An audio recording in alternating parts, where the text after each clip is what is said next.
Yung mga guys, so, yung mga sasakyan, yan. Meron na silang mga bulak sa taas.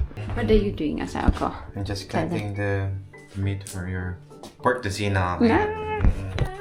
We'll make it tomorrow, right? Oh yes, Archie will go to the Philippines actually. Malulungkot ka yung ganyan sa'yo. Oh, I'm a little bit too sad. Yeah, I said 1 year. Check pa rin.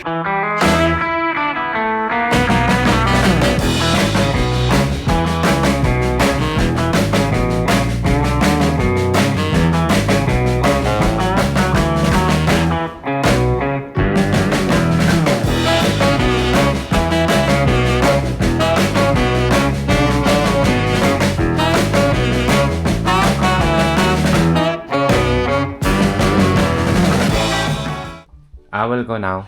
Ha? Okay, take care. Ingat. Bye-bye. Pauwi mo. Palawan. Yeah, ay, wait lang. Brown out plus. Sorry, lagyan natin ng ilaw. Oh, come on guys. Look. Ang ganda ng paligid. This is really a Christmas. Yan guys, oh. Di ba?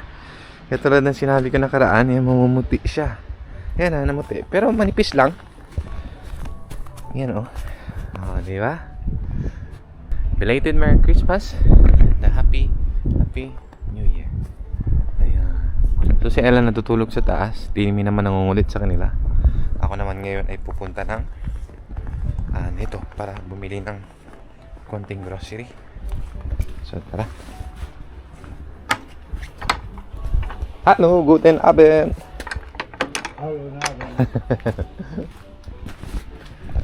Okay.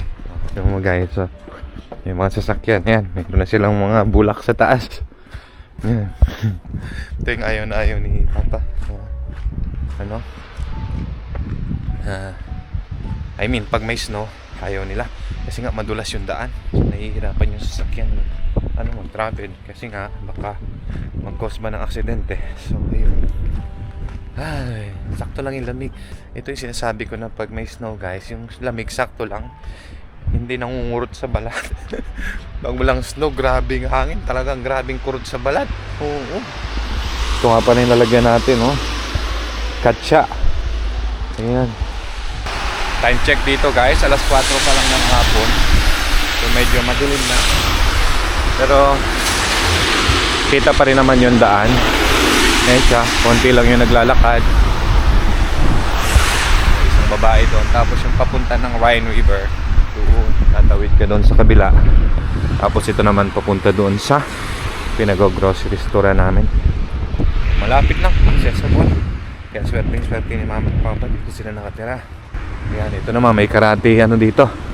At tawag dito, may karate school. So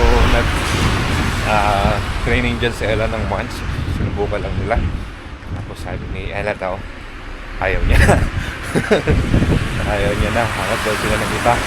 Ayun, kaya hindi nila tinaloy. Ayun, pag may hangin, malamig guys. So, bibili nga pala tayo ng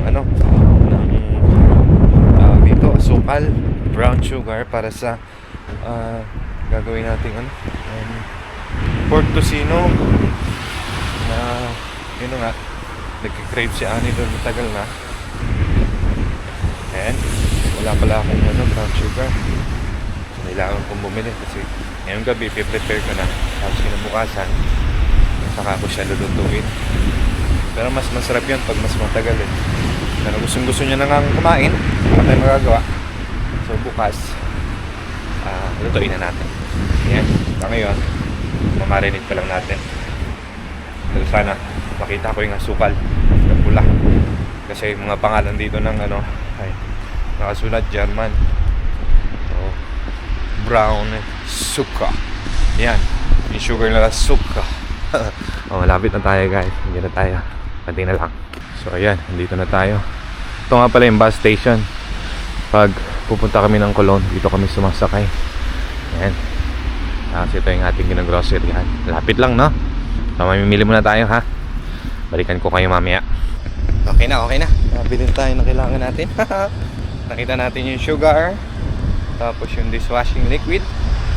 Kailangan na natin umuwi. Kasi nga, mamaya mas malamig na. So let's go! Magandang gabi. Hello, good evening, guys. Kamusta kayo? I just woke up from bringing the children to bed. Time check. Almost 12 o'clock, and I found Archie here in the kitchen preparing our favorite meat, right? What are you doing, Asako? I'm just cutting the meat for your pork tocino. We'll make it tomorrow, right? Yeah, less. First tomorrow. It's your request, no? Yes. Actually, we started to talk about the chicken tocino. Last night, she was dreaming of the pork tocino. So now, it's changed plan. Yes. Pork tocino. It's fine. Yeah. Both is actually good, but I was thinking about pork tocino. And he said, "Oh, you can prepare both. Whatever you like." And then he made this one. Thank you. Just preparing because this one we need to marinate for at least overnight. This one is more nicer if you marinate for a long time, guys. Like chicken tocino, or I mean pork tocino. Pork. Yeah, both really nice. Okay. Super nice. So Okay. this is actually the first time that Archie is preparing this one, I think, because in the Philippines we always had the ready-made chicken or pork tocino, right? Yeah, and also na-miss ko na rin ito talaga, guys. So, I super miss chicken tocino. No, I mean pork tocino again. Sorry. I miss the pork tocino. Sobra, no? Yung amoy niya. Lalo na may kasamang sunny side up, no? Oh, sunny side up egg. Right? When you serve in... We call it tosilog.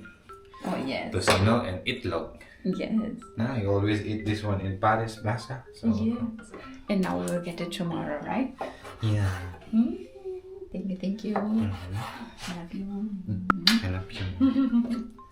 The children are sleeping now. It was quite a long day for them. They're still a little bit having their cold, so they were very sleepy in the day and also in the night. Yeah. But still not sleeping so nicely, so I needed to get up again and go bring Timmy to bed again. He woke up. And Yeah, almost here already. yeah. So nilakihan ko kasi mga German ang kakain. I need kunting to get this food pouring. No problem. Yeah. Ito nabili namin nakaraan sa River. Ayan, pinapahanap ko kay Ane. So, kupitin ko lang ito. Ito nga pala yung gagamitin natin. Meron tayo ditong pineapple juice, brown sugar, salt, pepper, konting toyo. Konti lang gagamitin natin, hindi lahat ito. Tapos yung ating 1 kilo ng ating pork. Yung pork nga pala natin dito, guys, hindi masyadong mataba. Kasi nga, hindi sila mahilig sa mga taba, guys. So, nakahanap ako ng magandang part ng karne ng baboy na hindi mataba. So, bukas, malalaman natin kung magugustuhan nila. Well, let's go. Start na natin.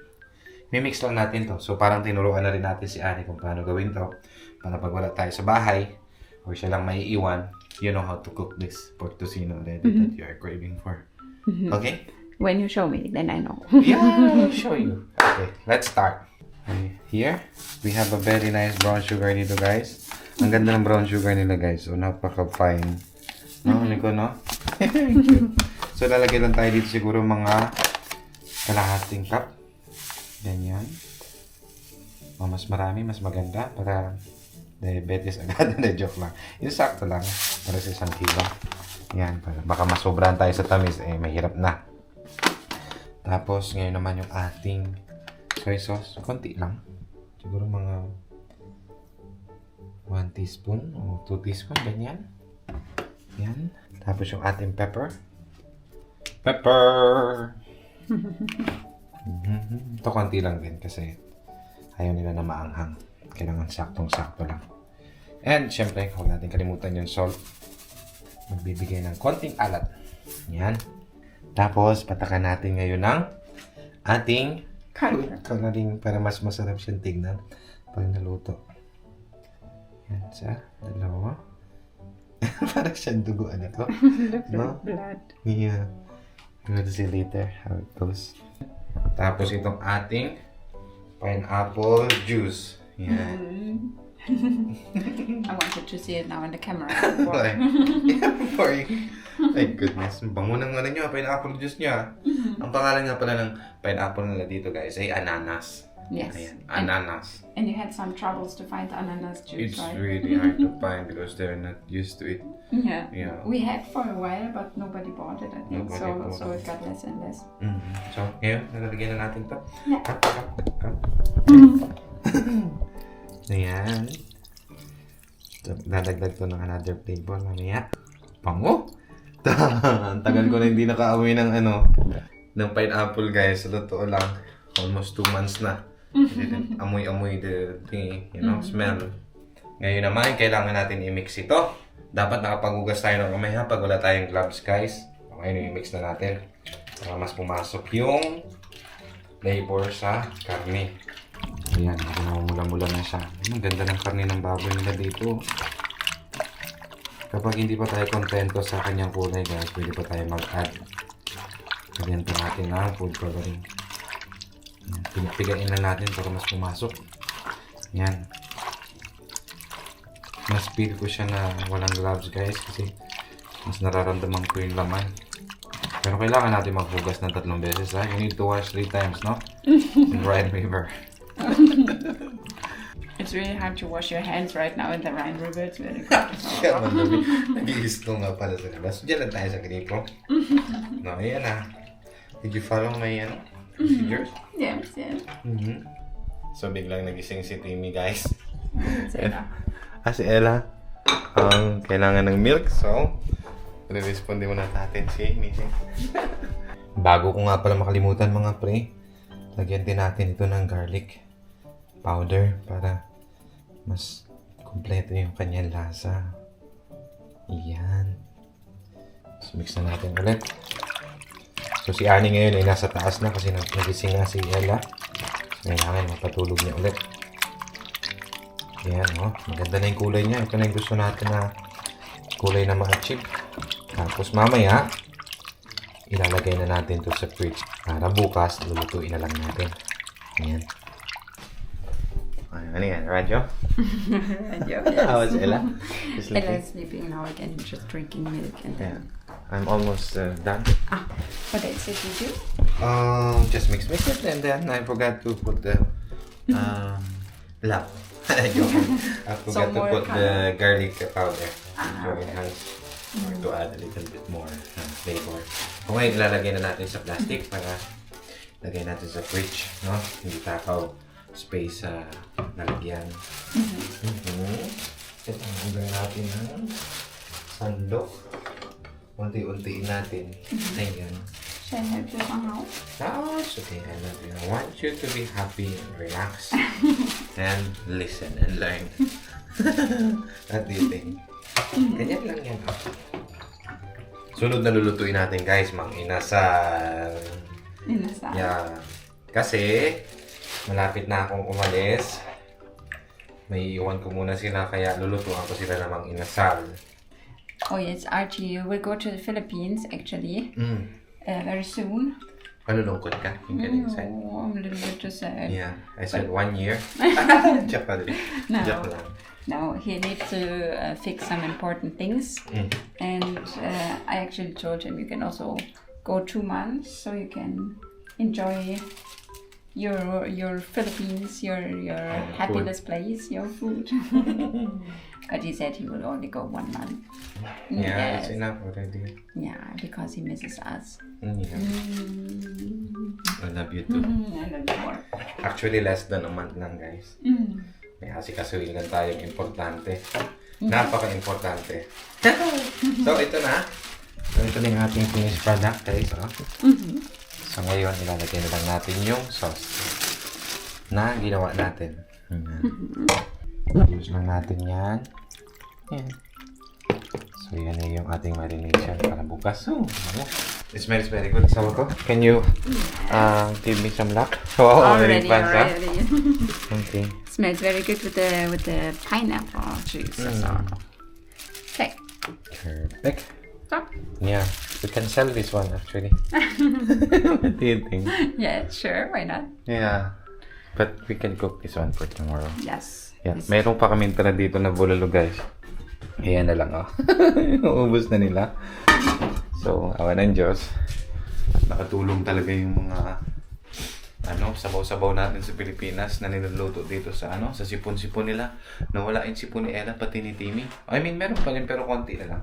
The sipon-sipon, no? Only plain, no? And also the ubo. The ubo, no? The coffee. Not so much, right? Not so much anymore. Not so much anymore. So now they're sleeping nicely also. Yeah. Kain, guys. Kain tayo. I'm eating my oats that I prepared actually already before I went to bring Timmy to bed again. Yeah. And then fell asleep, so they are now very nicely soaked through. Which is quite good for oats. Yeah, akin naman bitter lemon lang, guys. Okay na ako. Happy na. Siya, ito lagi niyang iniinom. Or iniinom. Ito yung lagi niya kinakain sa gabi. Yung oatmeal na may show it to them, na may chocolate And banana. at banana. Tapos yung fresh milk, butter, margarine, No, and just pepper. oats, milk, banana, and chocolate. Chocolate only. Yeah, but actually I'm very excited also, or let's say a little bit excited for you to go to the Philippines because I requested some things that you will bring. First of all, Oh, bangos. dami. Oh. Mostly si Ella. Ang dami ni Ella also. But for you first. Yeah. My favorite is bangos and tinapa and the kasui. Yung kasoy. Ang dami kasing kasoy sa Palawan, guys. No. Sa amin, marami. Sa bayan ng Ruas. Kasoy. Ano pa? Timmy and Ella asked for a suha from Nanay's tree. Meron naman dito eh. Pero mas masarap yung sa atin, guys. Yung suwa natin, di ba? You try, no? Of course. Marami kami doon, marami guys. Isang puno lang pero marami siyang bunga ngayon. Sabi ni nanay, magtitira siya, tatabi niya daw. I remember there was one whole month where we ate every day a suha Yeah, from Nanay's tree. It was super nice. And the children also love it also. And Archie always asked them, what should I bring from you when I'm coming back from the Philippines? Yeah, I And they always have a long ask list her. already. Dami na. Kaya pagbalik ko, guys, marami akong dala kasi, I mean, pag uwi ko ng Pilipinas, wala akong dala. Konti lang. Pero pagbalik ko dito, siguro, halos lahat. Siguro 10% lang yung susuotin ko yung dala ko tapos the rest, mga pasalubong na sa kanila. Ayan. Nakakatuwa. And your food also. And my food also. Chicharon. Ella always chicharon. But Timmy always suha. Papa suha. And bongbong. Lollipop also. Lollipop. Yung gusto ni Timmy lollipop. Yeah, Kahit because nakakatuwa. I don't buy for them so many sweets here. So they're always asking for you. Philippines is more sweeter than Germany. Kaya hindi rin ako nalulungkot na umalis kasi nga nakapokus kami sa mga pasalubong. Which is actually the days are very fast. Right? Solid lang yung asawa ko. Yeah. Hindi lang talaga importante. Hindi naman ako uuwi. Nawa ng Diyos. Pero babalik tayo. Mabilis. Kasi marami kaming plan this year, guys. We have a lot of plans here already. Now that we are fully engaged in Germany. Fully engaged. That is it? That is the right term? Planning on staying here. Yeah, planning to stay here. So marami kami kinoconsider na kailangan gawin, kailangan bilihin. Siyempre, unang-una yung lilipatan namin, guys. Yun. So naghahanap na kami. Si Annie naka-in-charge doon. You're the one who is in charge of looking for the house, right? Because Annie has the orientation in the whole Germany. No, I don't have orientation. Like kung saan niya gusto. Yung may mga playground daw, yun. So, that's our plan? Yeah. Oh, no more secrets na. Adam will surely also miss you. Oh, yeah. Your magic arms, Papa's magic arms. Yeah, my He's always falling asleep with you. arm also. Yeah. All of them, actually, guys. I will make always whisper. Okay? Wait, is it whisper? Sipol? We call it sipol. What is it? Whistling. Whistling. Whisper. Sorry. Whistling. I always make. Yan. Si Adam naman Yeah, even if they're hungry, they're nakakatulog. falling asleep. Nakakatawa si Adam ngayon. Kasi siya nakikiga, kasi namin pinapakita yung mukha ni Adam, no? Kasi mas gusto namin yung handa na siya. Kasi ngayon pa naitulog siya eh. Hindi pa siya Adam is always sleeping, no? He's not photogenic. Always like, I want to make Dede. And then sleep. Dede, sleep, yeah? Yeah, because he's only 3 weeks old. 3 weeks old also. So, I think hanggang doon lang, guys. And we need to Say goodbye. say goodbye now. Ayan, alas 12 na rin ang gabi. Kailangan namin magpahinga ng maaga. And, yeah, abangan nyo na lang yung pork tocino niya kung ano yung kinalabas at masarap. Tosilog! They call it tosilog. Excited for your tosilog? Oh, very much. Yeah, it's actually a long time I didn't eat it one. In the Philippines also. Yeah, in the Philippines also. I like the smell. I will sit down. I love you too. I don't know. So good night, guys. Good night. See Love you you in our all. next vlog. Happy New Year again. Yes. Yeah. And don't forget to like and subscribe and hit the bell button for our newest video. Yeah. And then, Goodbye. goodbye.